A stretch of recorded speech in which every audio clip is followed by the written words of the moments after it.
Seperti perintah awal, Steve pun memerintahkan anak buahnya sekaligus supir pribadi Kinara untuk membawa wanita itu ke perusahaan. Itu pun dengan satu catatan, Kinara harus menutupi wajahnya dan tak boleh menimbulkan pergerakan yang mencurigakan. Kinara akan masuk layaknya tamu yang tak dikenal.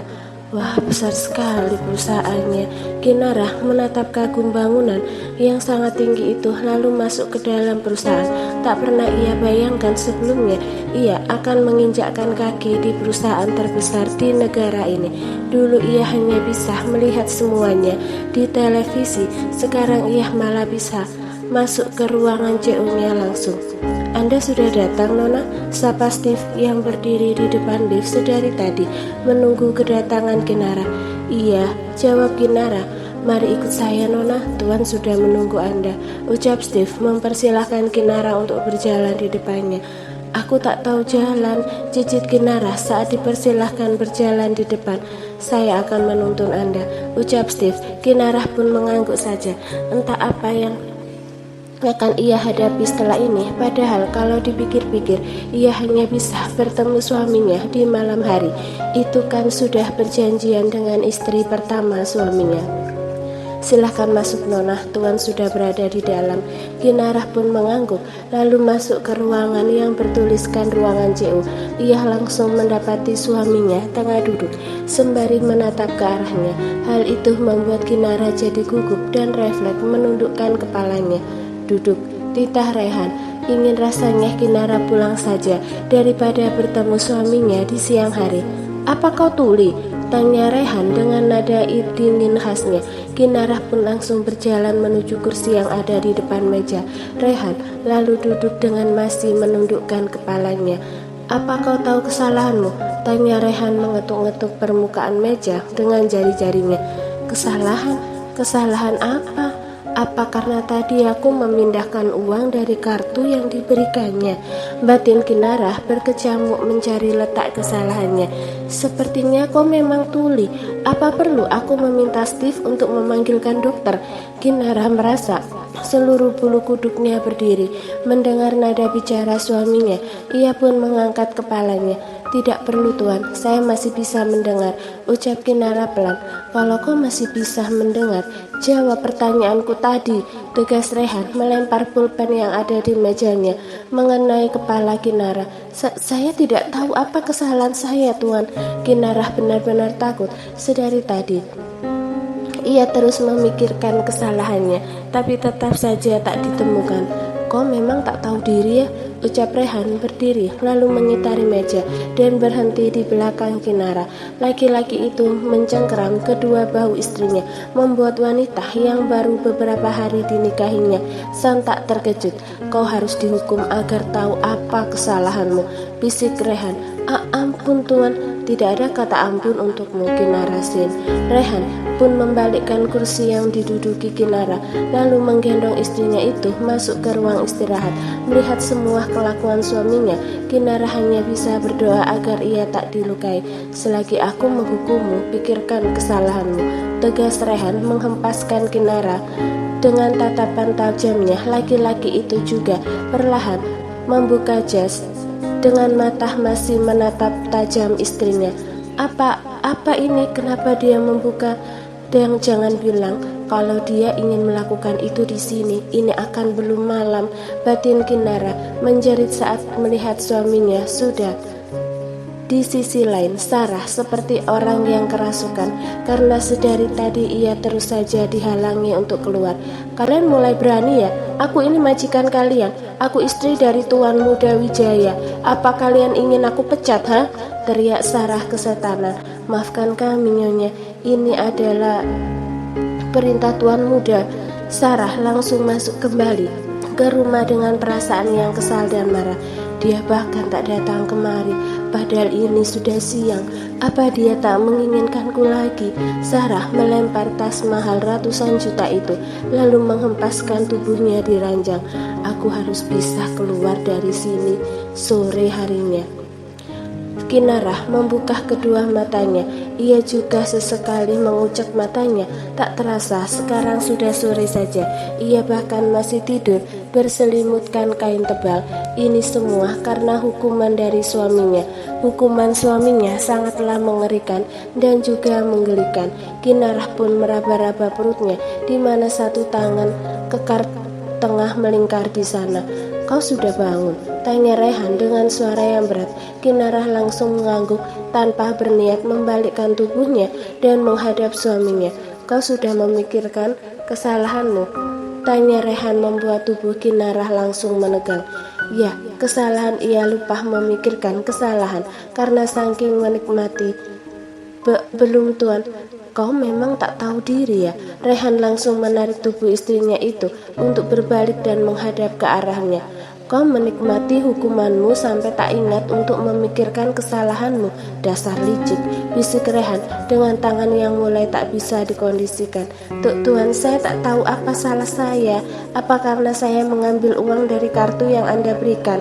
tanya Kinara sesekali, menutup matanya karena merasa geli dengan "Kau benar-benar tak tahu kesalahanmu. Percuma saja aku menghukummu. Aku sudah menghabiskan waktuku untuk hal-hal yang sia-sia." Ketus Rehan mencubit Kinara, membuat istrinya itu meringis.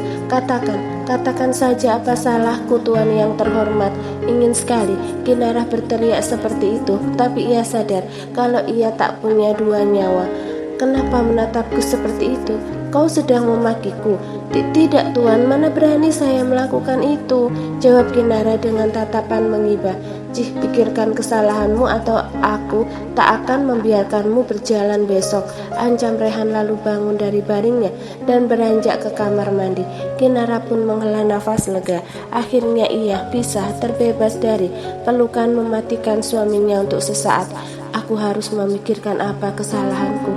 Aku harus mulai berpikir dan mencermati apa saja yang kulakukan hari ini," batin Kinara. Ia tak mau dihukum hingga pagi dan tak akan bisa berjalan besoknya. Setelah pulang dari perusahaan suaminya, Kinara pun memilih untuk membersihkan diri lalu beristirahat sejenak. Nanti malam suaminya akan datang lagi dan pasti akan menanyakan perihal kesalahan. "Apa yang sudah aku lakukan ya?" gumam Kinara sembari menggaruk kepalanya yang tak gatal. Ia hanya pergi keluar lalu menarik uang dan mentransfernya lagi ke rekening pribadi, lalu bertemu dengan Dokter Andre dan kakaknya. "Apa itu salah? Tuan muda sudah datang, Nona." Bibi Ella muncul dari balik pintu, membuat Kinara terkejut. "Dia datang jam segini? Ini kan belum malam. Bahkan maghrib saja belum. Aku belum menemukan kesalahanku. Hanya satu yang ingin ia lakukan sekarang, menghilang." Dengan jantung yang berpacu cepat, Kinarah menyambut sang suami sembari tersenyum manis. Ia mencium tangan suaminya lalu mengambil alih tas kerja Rehan. "Kau senang kan aku datang cepat?" tanya Rehan berjalan menuju kamar diikuti Kinara di sampingnya yang tengah mengimbangi langkah besar Rehan. Iya tuan, saya sangat senang." Mana mungkin ia senang, sedangkan ia sedang dihadapi dengan kengerian yang akan terjadi sebentar lagi. "Aku ingin mandi." Kinara langsung meletakkan tas kerja suaminya di sofa, lalu beranjak ke kamar mandi untuk menyiapkan air. Sesekali ia berbalik, takut suaminya sudah ada di belakangnya dan melakukan hal yang tidak enak. Ini kan mau maghrib, rasanya sangat tak beradab berhubungan saat maghrib. Setelah semuanya siap, Kinarah keluar dari kamar mandi. Dilihatnya Rehan yang masih duduk di sofa tanpa membuka baju ataupun sepatu. "Apa Anda ingin mandi sekarang?" tanya Kinara ragu. Kalau benar suaminya ingin mandi, kenapa tidak membuka baju dan juga sepatu? "Apa kau kira aku akan mandi dengan sepatu dan jas?" tanya Rehan, menatap tajam Kinarah yang ditatap pun mengerti dan membantu membukakan jas suaminya, lalu beralih pada sepatu laki-laki itu. "Bilang dong kalau mau dilayani," jerit Kinara dalam hati. "Apa kau sudah memikirkan kesalahanmu?" tanya Rehan membuat tubuh Kinara menegang. Belum tuan, Pikirkan sekali aku mandi atau kita akan mandi untuk kedua kalinya, ancam Rehan, lalu beranjak ke kamar mandi meninggalkan Kinara yang ternganga lebar. Di dalam kamar mandi Rehan berendam sembari menutup matanya.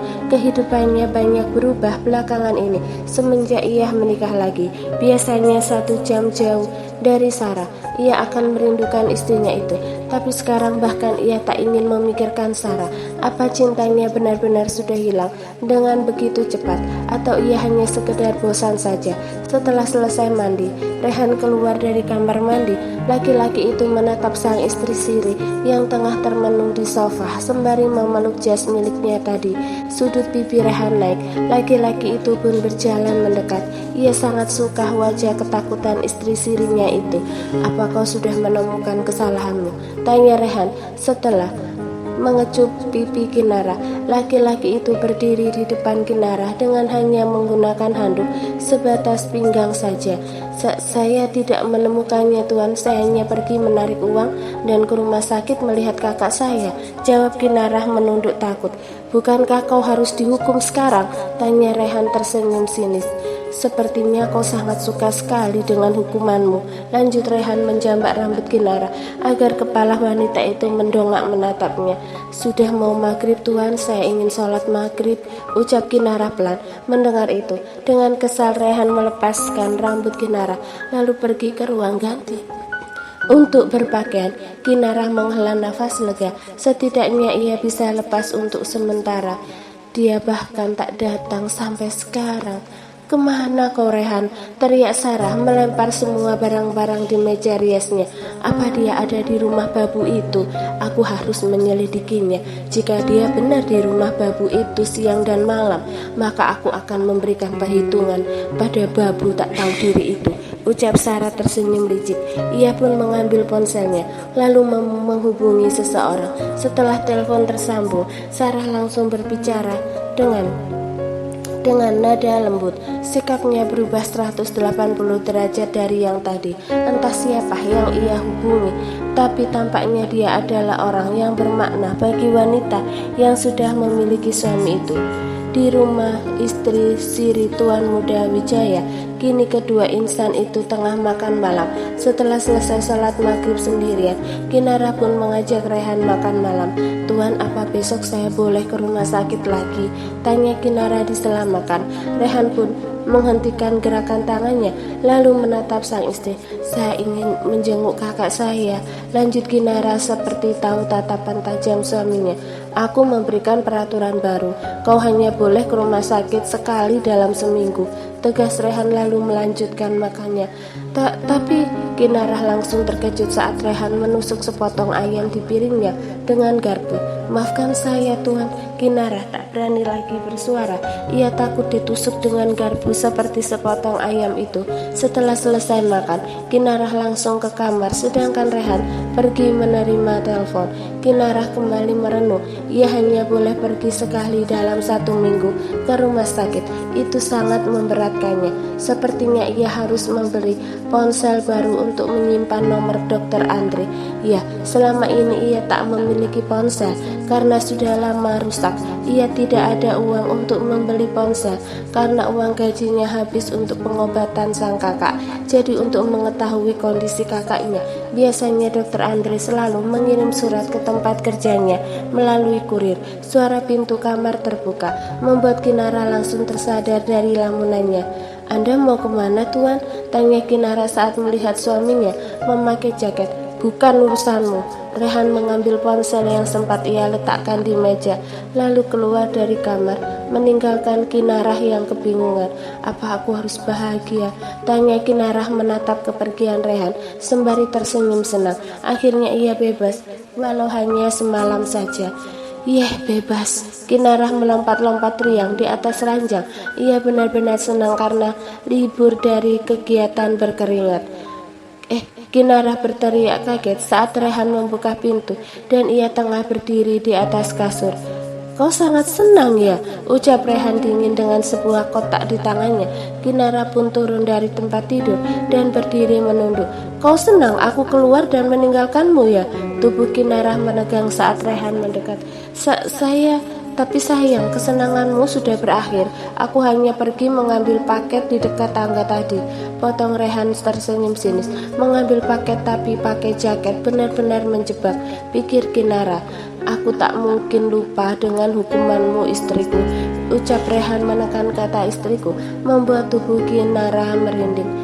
Ambil ini. Kinara menerima kotak yang diberikan Rehan padanya. Kotak apa itu? Apa kotak itu berbahaya atau pengganti hukumannya? Ini apa, Tuan? Tanya Kinara takut-takut. Ular, jawab Rehan dengan raut wajah serius. Kinara pun gemetar, ingin melempar tapi takut saat melihat tatapan suaminya. Buka, dita Rehan. Kinara yang gemetaran benar-benar ingin menolak tapi takut. Ia pun perlahan membuka kotak yang berbalutkan kertas hitam. Handphone, gumam Kinara saat melihat kotak yang sudah bersih dari kertas hitam. Anda membelikan saya handphone, Tuan? Tanya Kinara, sedang saat melihat bahwa istrinya ia benar-benar sebuah handphone. Di situ ada nomorku dan juga Steve serta Bibi Ella. Jika ada sesuatu hubungi salah satunya. Jelas Rehan berbaring di ranjang dengan tangan di belakang kepala. Terima kasih, Tuan. Kinara benar-benar senang. Kau harus membayarnya dengan menyenangkanku. Ucap Rehan membuat senyuman Kinara menghilang. Tenangkan ular kasur ini yang sedari tadi bergerak, titak Rehan. Dengan entengnya, Kinara pun ikut menatap ke arah tatapan suaminya. Ular kasur.